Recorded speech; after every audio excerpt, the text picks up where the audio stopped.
Hormuz में भारतीय की मौत को लेकर ये बड़ी खबर है। 2 जहाजों पर हमले पर भारत ने अब चिंता जाहिर की है। दोनों जहाजों में 30 भारतीय मौजूद थे। तो भारत लगातार अपना विरोध यहां पर दर्ज करा रहा है। हमले में 9 भारतीय घायल हुए हैं, ये विदेश मंत्रालय की तरफ से बयान सामने आया है।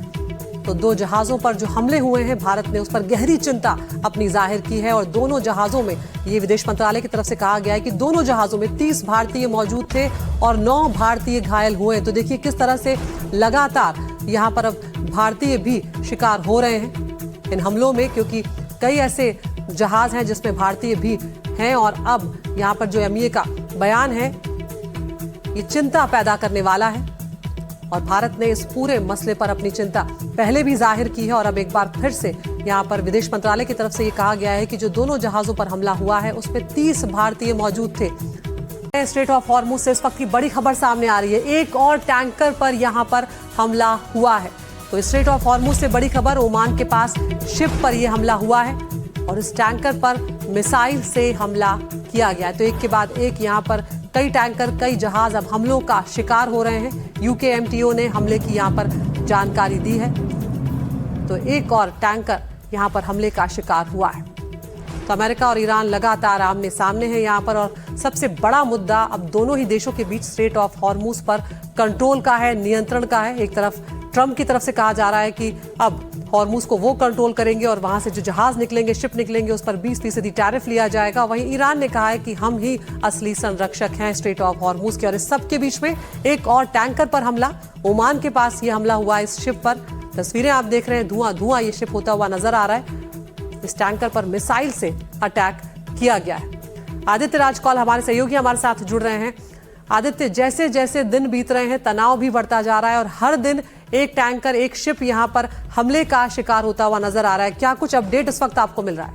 बहुत बड़ी खबर अभी स्ट्रेट ऑफ हॉर्मुज से आ रही है। कहा जा रहा है कि एक और ऐसी ही एक वेसल है जिस पे अटैक किया गया है।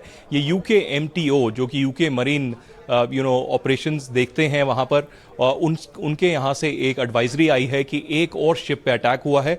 और ये खबर उस वक्त जब कुछ ही घंटों पहले हमने देखा कि UAE की 2 शिप्स पे अटैक हुआ, जिसमें अल मुबासा भी थी, जिसमें एक भारतीय की मृत्यु हो गई है और 6 अन्य भारतीय घायल हैं।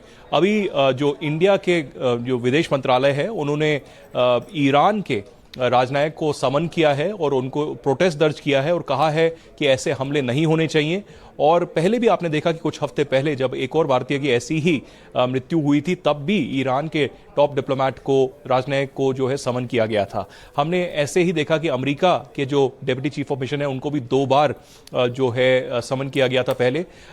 हाल ही में हमने देखा कि पिछले 4 से 5 दिन से लगातार जो है स्ट्रेट ऑफ हॉर्मुज पे हमले हो रहे हैं। साथ ही अमेरिका की जो सेंट्रल कमांड है फोर्सेस की, वो भी लगातार ईरान के ऊपर हमले कर रही हैं। तो एक तरफ पाकिस्तान ने कोशिश की कि अमेरिका और ईरान के मध्यस्थ जो है सीजफायर हो जाए, इसकी घोषणा भी की गई, लेकिन उसके बाद अब फिर से हालत टस बनी हुई है। हम देख रहे हैं कि अचानक जो है हमलों में इजाफा हुआ है। और अभी अभी जो भारत का विदेश मंत्रालय है, उन्होंने स्टेटमेंट भी इशू किया है, जिसमें बताया गया है कि जो मोटर टैंकर है अल बहिया और मोबासा, उस पे अटैक हुआ जब वो स्ट्रेट ऑफ हॉर्मुज से गुजर रहे थे, जिसमें 30 भारतीय सीफेरर थे, जिसमें से कंबाइंड क्रू जो था लगभग 46 का था। इसमें से 12 इंडियन नेशनल्स ऑन बोर्ड थे अल बहिया।